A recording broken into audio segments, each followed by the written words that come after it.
We're starting to see consistency year over year as far as like the numbers are getting less extreme. And I think that kind of maybe the first step in us seeing like some real trends or like. Typically when we see a number for several months, we call it a trend, we can kind of figure it out. I think this target is moving so rapidly and so odd. I'm a big believer that you don't really believe anyone unless they put their money behind it. Welcome to the Cash Flow Bros podcast, which the new studio.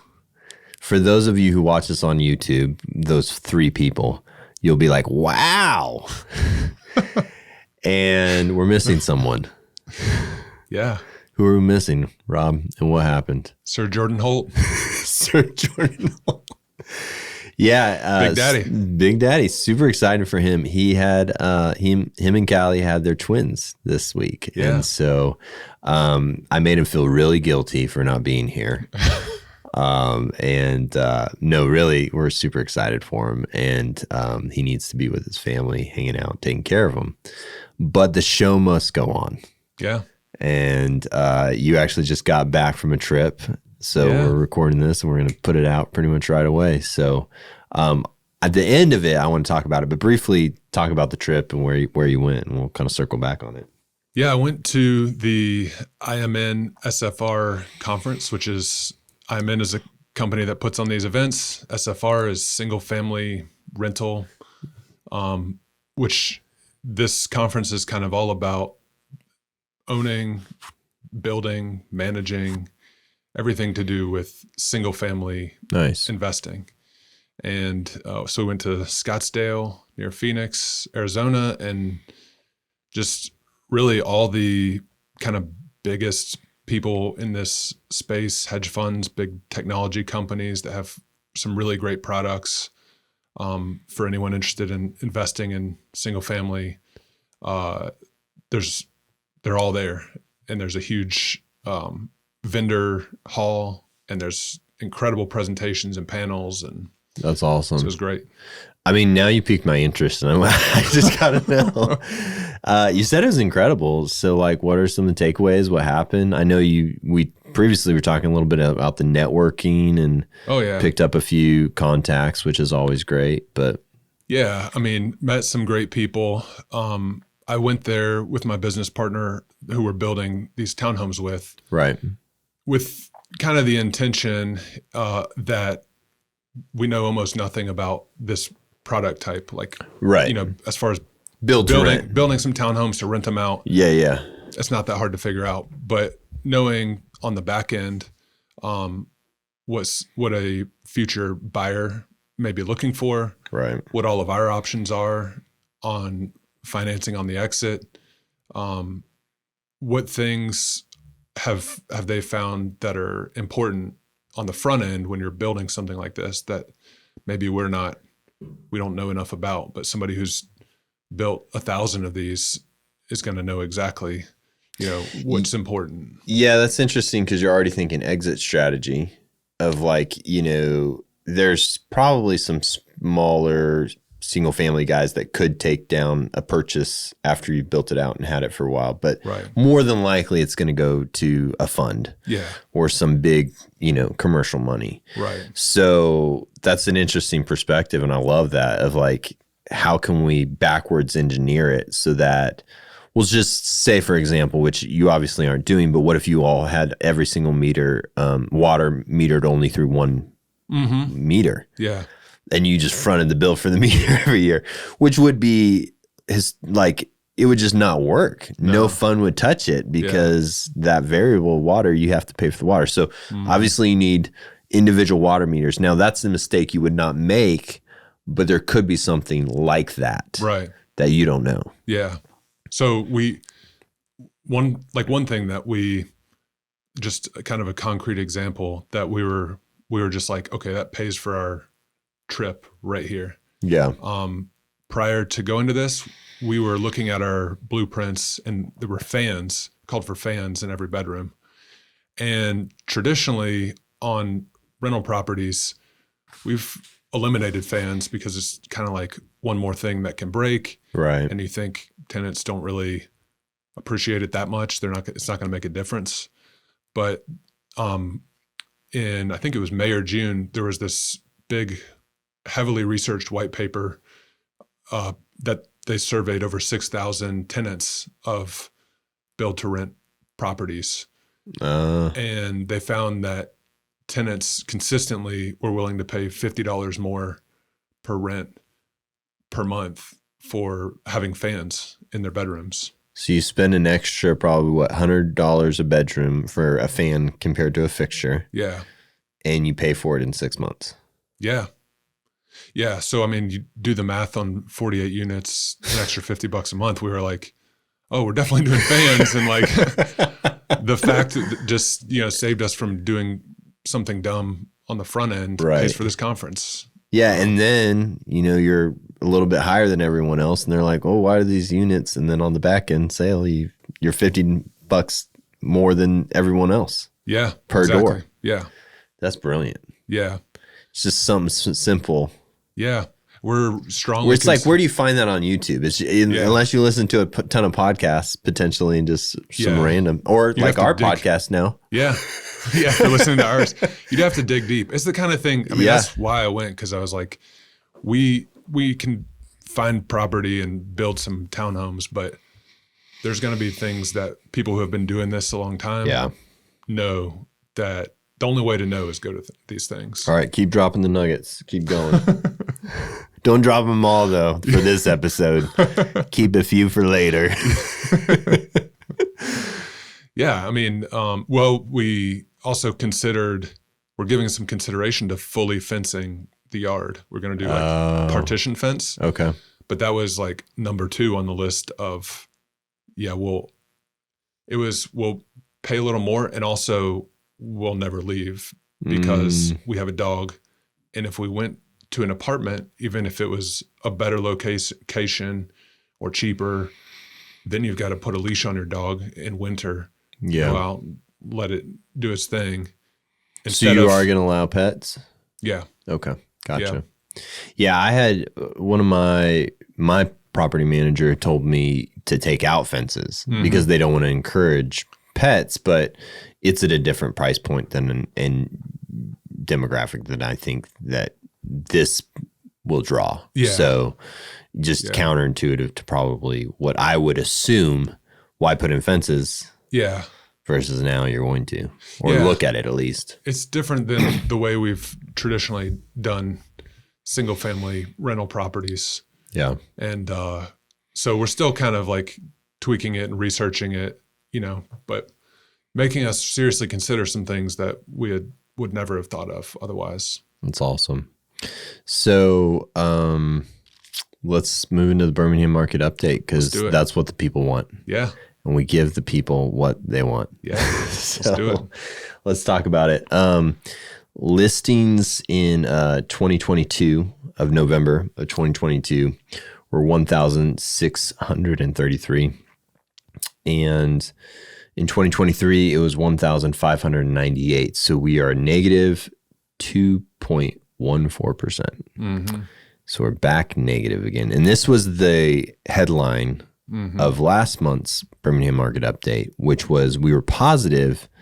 Do you remember the number? Mm-hmm. Do you have a photographic? It was significant. It's in the teens, right? Yeah. So we were before, I'm actually going to scroll. We were negative 13% in September, positive 13% in October. And now we're back to negative 2%. So we've swung huge swings. Yeah. 13% or 26% up basically. And then back down 13%, 15% basically. It's significant. Yeah. And it's hard for, typically when we see a number for several months, we call it a trend. We can kind of figure it out. I think this target is moving so rapidly and so odd. Like for us to be negative 13 and then positive 13 is like, I have no explanation for it. And I was like, well, we'll see what November brings. And I was really excited to see this number. I don't know what to say. I know you think I know a lot. Yeah. But you know more than I do. Do you have anything to say on this? I think There's kind of a theme of this conference the last week. People who are heavily involved in single family across the country is like confusion is the name of the game. Definitely the second half of this year is just no one can predict where rates are going to be, what inventory is going to look like, who the president's going to be. There's just like what I'm going to wear tomorrow. Yeah. I can't even predict it because I don't know if it's going to be cold or hot. Okay. Yeah. We're in that mid-weird season for Alabama. Exactly. That kind of just confusion where, and I think that's kind of what that number is like people, it's just hard to read and really say anything with confidence. I went to a conference yesterday, the Impact Conference. It was really good. And what was interesting is they had this breakout, and I actually didn't see this breakout, but I saw a clip from it they posted after. And it was one of the guys was talking about that he coaches a lot of like business leaders and businessmen and women. And he effectively was like the last 3 years, like none of them have predicted, none of them know what's happening. Like no one is like crushing it. But what is held true basically is their leadership principles, and they've been able to weather the storm. But as far as like predicting good sense business of like, I think this is going to happen next and it happens, no one's, even the greats, and I think there's a lot of confusion, a lot of figuring out. So if you come to this podcast for clarity, we're sorry. We're doing our best. Yeah. But we're confused too. And I think there's some validity in saying that. Like we don't know it all. Like when we know something and we see something coming up, we will say it and we'll give our opinions, but I don't really know what's happening at this point, and I'm not concerned about it, but I'm also just like, I don't know what you can derive from this data at this point. Yeah. Just to know, I'll say this, I would have been shocked if we were up again at 13%. I thought that was a fluky number. Yeah. And I double checked it, triple checked it. Yeah. And that's what the data said. So it could have just been an odd listing month. But either way, we'll take that variable out. We're still positive if we take out October, we're still positive. I guess we're not positive, but we've flipped, up 11 points or 11%. Yeah. So, so it still is, there's more listings out there. Solds was 1,294 in 2022, and solds in 23 was 1,115.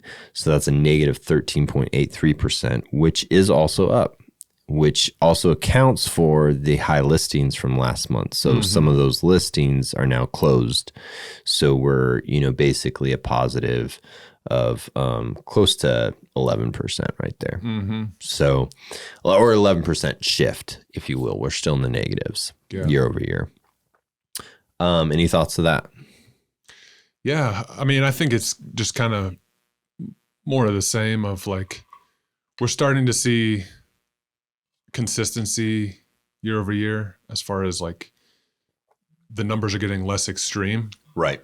And I think that kind of normalizing and shrinking down is maybe the first step in us seeing like some real trends or like having an idea of where the market's going. Yeah. Average sales price, 319,000 compared to 333. So that is up 4%, give or take. And the medium sales price, which to us, like we said, we've seen a lot of fluctuation in the average sales price. The medium sales price has been a little more consistent. So that's been 265,000 in 2022. 2023 was 270K in 2023. So 265K 2022, 270. So that is a 1.18%. Last month we're at 2.29. So talk to that. And I'll pull the The previous was 2.18. So we may be seeing a trend. Yeah. 3 months, I'm calling it. Just it's a trend. Yeah. Label it. I mean, inching along on appreciation. Yeah.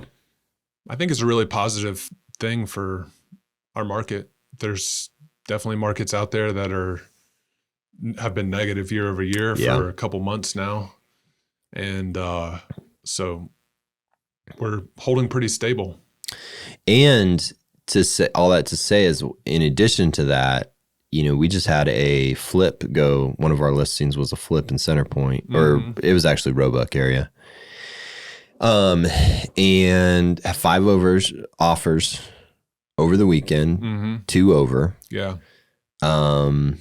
And so I felt pretty positive about that. So I feel like we're still seeing that premium stuff go to market. I actually just bought a flip myself in Hueytown, and I'm optimistic that the way we're going to fix it up and what we're going to do, I mean, we're doing new windows, new HVAC. It was a burnout, so we bought it for really cheap. So we're doing a ton of work. And I think all of those boxes are going to tick some buyers off their check boxes, not tick them off. Tick off their boxes. Tick off. I think it's going to go for a premium. Yeah. I think we're going to price it competitively, and then I think it's gonna be a bidding war. Yeah, because you're basically getting a brand new house. So I'm excited to see what that does in the spring. When should that be complete? I think we're projected, because of the burnout, it definitely is going to be about a 2 to 3 month, and then we're okay with the 3 month because then it opens up FHA. Oh yeah. For those of you who don't know, there's a seasoning process to every flip, and this, but for those who don't, it's good to know. It's good to remember. We had to kind of walk through that on the listing recently. Yeah, and I forget that sometimes too. But yeah, you basically have to season it for 3 months for it to go FHA after you purchased it. So up until that point, you can only go conventional, and I think in Hueytown, it's a both. I think it could go conventional. It could go FHA. So I'm excited to see what the market's going to do in the spring. In addition to rates, we'll talk about rates in a minute. But one other thing I wanted to mention, and I want to get your opinion on. Okay. Just had a line of credit. One of my properties has a decent amount of equity in it, and so it appraised. Had to get it appraised to pull the line of credit on it. And I wasn't really happy with the appraisal, but I think it goes back to probably what's happening in the market and the unsteadiness, and some of the appraisers are cautious, and potentially even banks are being cautious and telling the appraisers to be cautious. Yeah. I don't know the house sphere, but who's talking to who, but the appraiser basically cited the comps that they did was 312, 310, and 295. Guess where mine came in at? Where'd it come in? He's like, I'm on pins and needles. Let's hear it. 285. Oh, yeah. So what are your thoughts? Like, why? Like, he didn't even come close. Like, I would think he would come somewhere in the middle, or he went below all 3 of his comps. I mean, I think you're right that this is through like a commercial bank, I would assume. Yeah. And so at some point, a banker or an appraiser confirmed for me that they do kind of say like, hey, this is a little tight on, we're being really conservative. Like, let's be conservative on our valuation. I think there is some aspect of that. And even on conventional loans, I think there's an aspect of like, if you're a minimum qualifier, right? Somehow the appraiser does get word that like, we got to really be tight on this one, because it could come back and bite somebody if you push it. Yeah. So I think there are conversations of where they want to be at. Yeah, I would agree. Yeah, I will say also, I have a strategy for appraisals, and I did not do one of my rules, which is meet the appraiser out there, open all the windows, make sure the lawn is cut, make sure it's all of the lawn is blown, turn on all the lights, make sure the place is immaculate. Like, you want to do everything you can to make that appraiser feel good about that experience, and greet him with a smile, just do everything you can. You're not trying to be, sketchy, but you're trying to put on a smile. Yeah. For yourself and the house. Oh, yeah. And the timelines didn't work up. He kind of gave me a window instead of a specific time, and I was already busy. And so, in addition to that, I also send like a sheet of like recent updates and like data on the property, trying to make their job as easy as possible. And I did that part, but I didn't do the meat. And I think I would have gotten 300 if I met him out there. Yeah. But all that to say is the income and my taxes, your brother did a really good job on my taxes. So they would have hedged it down anyway because they don't want to loan me the full. Yeah. Even if I got the $300K evaluation, they were going to bring it down anyway because where they want me to be on debt to income. Oh, yeah. And I think it goes back to that being conservative. Yeah. It's a really tough time to try to borrow from any bank. Yeah. I tried to borrow from you, and you said no the other day too. So and Rob, you heard it here. It's a tough time to borrow from banks and Rob Drum. No, for that Hueytown deal, I tried to get private money, and I may still try to line it up, but I haven't found it yet. Once again, people are being a little more conservative, so money's harder to find. Yeah. So. List the sales price. Let's go back into it. 2022 was 98.6%, and in 2023 it was 99.31%. That's not much of a change, under a point, so 0.72%. I don't know if there's much to say there. It's no, I mean I'd say we're getting offers either at list or close. I mean, sometimes above. Sometimes below. Just depends on the quality of the property. Yeah, exactly. But I think no one's getting, unless the property, like the seller really wants to sell, no one's getting like a 20% dive. Yeah. It's not shifting that number dramatically. No. Average days on market went from 28 to 32, and medium days on market 10 to 11. So not much shift there. And then the big news was the interest rates. Yeah. And the people rejoiced. Yeah. When we pulled it up and I saw that spike, and I saw it's like a sharp spike up into pretty much the beginning of November. And then it's like looking at a mountaintop, like just drops straight back down through November. Yeah. They want those Christmas sales. Yeah. They got to sell the toys. Yeah. I haven't seen a huge jump. Well, actually, that's not true. You know what's interesting is we had inventory sitting. Yeah. And we went through a good bit of stuff under contract the last 2 weeks of November. Yeah, definitely. Even over the holiday. And you were I went to Disney. I forgot to ask, you asked me how Disney went, and I forgot to ask how was being me for a week. Was it easier or tougher than you thought it would be? Well, I used to do exactly your job, so it was like a good reminder. Yeah. Why you don't want to do it anymore.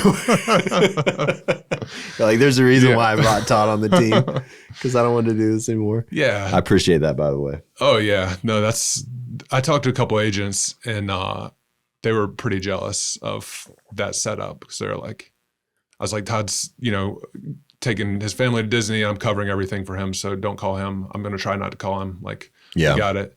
And they were like, oh, that sounds nice. That'd be a good setup. Yeah. No, I appreciate it. Yeah. But yeah, those last 2 weeks we did which is congruent with rates. Yeah.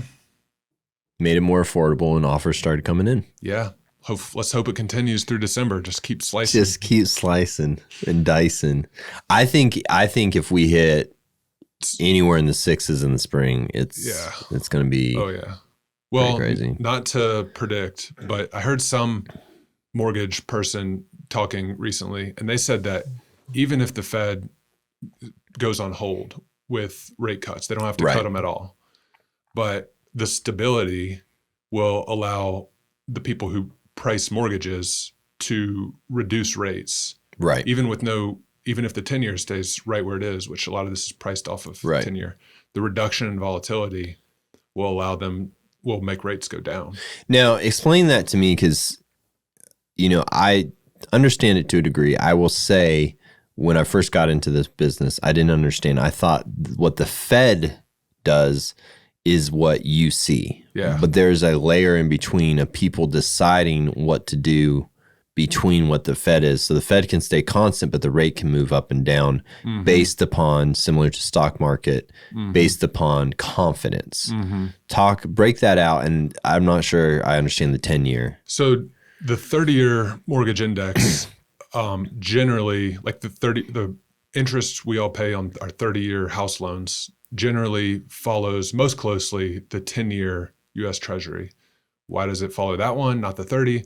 Because most people are going to pay that off. It's essentially like almost no one keeps their home loan more than 10 years. They refinance or pay it off or sell or whatever. Right. And so it follows that 10-year. And when the 10-year is jumping all over, moving around, they quote you one price on your loan, and then they may have to kind of buy protection, like a insurance, so that what they quoted you, they can give you. But even if the market moves against them, it doesn't hurt their position. Right. So they kind of have to lock it in, and it costs more to lock it in when there's a lot of volatility. You can buy that insurance cheaper. That's interesting. So it's actually their coverage that gets more expensive, and thus they have to make a higher rate to compensate for that crazy volatility. Yeah. I'm not a conventional mortgage expert, but that's my understanding from listening to a couple people. I mean, to a degree, it's probably better because then you explain it like everyone could understand it. If we brought an expert in here, we'd be here for 30 minutes and not understand it. No, but it makes sense. Stability brings, but yeah, there's basically a buffer. Whatever they set, you're still paying a little bit more, but it's for that insurance gap. And volatility means more expensive. You buy a Ferrari, you're going to be more volatile with it, and insurance is going to be more expensive than the Honda. Yeah. We all understand that concept. Right. No, that's brilliant. I think you did a fantastic job of explaining. I didn't understand that. So that's great. So if the Fed then even says we're going to be stable, we could still see some decreases. Now, major decreases, probably not. It was, but the person who explained it to me, it was pretty significant, 0.5 point at least that could come out of the volatility gap. What we pay on it. So if we're at 6.5, it could go to 6 with no change in underlying if it just kind of sits there for a while. Yeah. And they can buy insurance cheaper when they need to. Yeah. I hope, if the Fed is listening, which I know they are, they're one of our many followers. I don't necessarily love, I think for our business, it does make business harder. And I understand that. But for the sake of the country and for the sake of the whiplash we've had the last couple of years, I hope that they keep rates pretty stable for another couple of years. Personally, everybody wants lower, all that kind of stuff. But there's no way that you can pump as much money as they did into our economy. They have to pull it out, and they do that through interest rates. You can't do that overnight. And obviously they really jacked it up, and we saw this huge decrease, huge spike up. But now I feel like we just need to be like, hey, it's not going to be pretty. There's going to be some hard times, but rather than drop it too soon and then it goes gangbusters again and we're back in the same hole, to be honest. Because I don't think all the money's out of the economy personally. Yeah. I don't think there's enough, I hate to say it, but suffering. Yeah. And I think that's probably counter to a lot of people would probably say that. And maybe I feel I'm in a position where I'm not as suffering, and I'll acknowledge that. There are probably a lot of hurting people. Yeah. So I don't want to come off that way. But all that to say is there's some real economic factors that there's consequences to them. Yeah. And if we drop, I think that it might be a premature drop. Personally, everybody's calling for it. Yeah. They're tired of the pain. Yeah. But I mean, we pumped like $13 trillion. That's not even including the PPP loans and the, stipends on, so who knows what the true number is? Yeah. We just know just based upon the handouts. Mm-hmm. So I don't know. Yeah. Controversy here on the podcast for the few people that listen. Yeah. I mean, all the macroeconomic policy stuff is leave that to economists and and I'll just kind of talk about it naively and throw my opinions out there. I mean, everyone thinks about those things differently, and I think I'm a big believer that you don't really believe anyone unless they put their money behind it. Yeah. And then there's something like, you ask a doctor, should I do this surgery? He says, oh yeah, it's definitely, all the science says you should do it. But you ask him, if you were in my position, would you do this surgery? Right. Might be a different answer. Oh, that's good. Yeah. So make the parallel then to, as an investor, what does that look like? Well, I think if you really believe that we're going to be in like a high rate for a long time environment, which you didn't say that. You just said, I think what we should do. Yeah, I think we should. Yeah. But if I thought that, we'll say that. Let's say you thought. I don't actually think they will do it. That's the thing. Yeah. That's why I'm hoping they'll listen, because I don't. But okay, so let's keep on going with that thought. So you think that we are going to stay in this high rate for a while, and there's going to be more pain felt overall. You might hold off you might just stack money on the sidelines, right? Just kind of sit on it. And the risk is that prices start appreciating, and then you get into a market where you can't find a deal that makes sense for you anymore. And everything runs away from you. And so I think and it's almost like you can tell what people really think by what they really do. Yeah, their purchases. yeah. Which to a degree, I think, I would agree. I'm being more conservative. Mm-hmm. I think it's in the deals that I have and have not done this year. Mm-hmm. And even this recent flip I purchased, I mean, we bought it for a really good price. Mm-hmm. And I feel confident in it because I've seen the premium products still fly off the shelf. Yeah. But in normal cases, I am hesitant to flip unless the margins are really good. Mm-hmm. If the margins are tight, it's a scary thing in my opinion. Mm-hmm. So that's interesting. Yeah. Anything else to bring to the table with the economy or Birmingham market update? No, I think that's pretty much it. There's, I mean, one thing going back to the conference that people said 5 years from now, you'll look back on this stretch right here where there's a lot of pain from people who overpaid for multifamily. Yeah. For people who have bought A-class office buildings. Right. From a lot of assets that used to be like the best thing on the block and are really feeling the pain right now. Investors getting wiped out. Yeah. Almost every week we hear about it in the news. And single family rental properties have kind of just stormed right on through. Mm-hmm. Rent has gone up, I think it was 4% year over year. Yeah, I just got a Section 8 back and it went up from the previous renter, it went up $250. Yeah. I mean, it was probably under rented before, but I was like, let's go. But that's across the nation number, but single family rents, that was up stronger than apartments, as well as you've got this kind of embedded option where you can always sell it to a owner occupant, right, for probably more than you could sell it to an investor because they want to live there. Yeah. And so that kind of puts a pin in prices to where you've got something that tons of people want. Almost anyone can buy it. You don't have to sell it to another hedge fund or have to get special financing or like, some of those commercial stuff you have to do like in-depth like testing of like the soil and like, I mean, I'm not sure the name for it, but there's like lots of extras. You got a check box for the mortgage company, for the bank. So it's just kind of stormed right through this period that's wiped out WeWork, wiped out Silicon Valley Bank. Yeah. I mean, we're seeing all these companies get wiped out.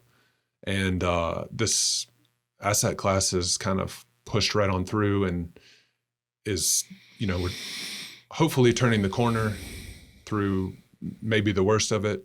We'll see. And you heard it here. He said it. I mean, if rates have stopped going up, I'm hoping we're turning the corner. Yeah, it'll be interesting. I'm of the avenue that I don't think we've seen the full amount of the pain. But and I want to preface too. I previously in the podcast I said that the pain and all that. I know there are some people hurting, and I know it financially has hit a lot of people. So I don't want to. I have empathy for that. You and your ivory tower sitting over here. I know the way it came off. That's not my intent, but I think there's just real economic things at play that they had to raise the rates. Unfortunately, I just don't know if all the money's out of the economy and we can just keep on going. So we'll see. The slogan everywhere there was "Stay alive till 25."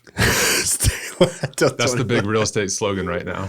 I like it. Stay alive till 25. Well, you say that, and we talked about the commercial. I remember I was looking at a deal with for a commercial building, and they were talking about buying it potentially for renters. And he was calculating. He's like, "Well, yeah, you could hold it for 2 years without tenants and still make the deal work." And I was like, 2 years. But that was his mindset of like where he needed to buy it to have such like coverage. Like the offer he thought was low, but because he was thinking like if you don't find a tenant, like it's not a asset like you said, going back to single family. Yeah, that is just like buy it. If it doesn't work out, at least an occupant could want it, or it's a necessary purchase for some family or some renter, right? Like, people got to live somewhere. But on that commercial side, those who don't have that training of like, could we sustain this place for 2 years without income? Yeah.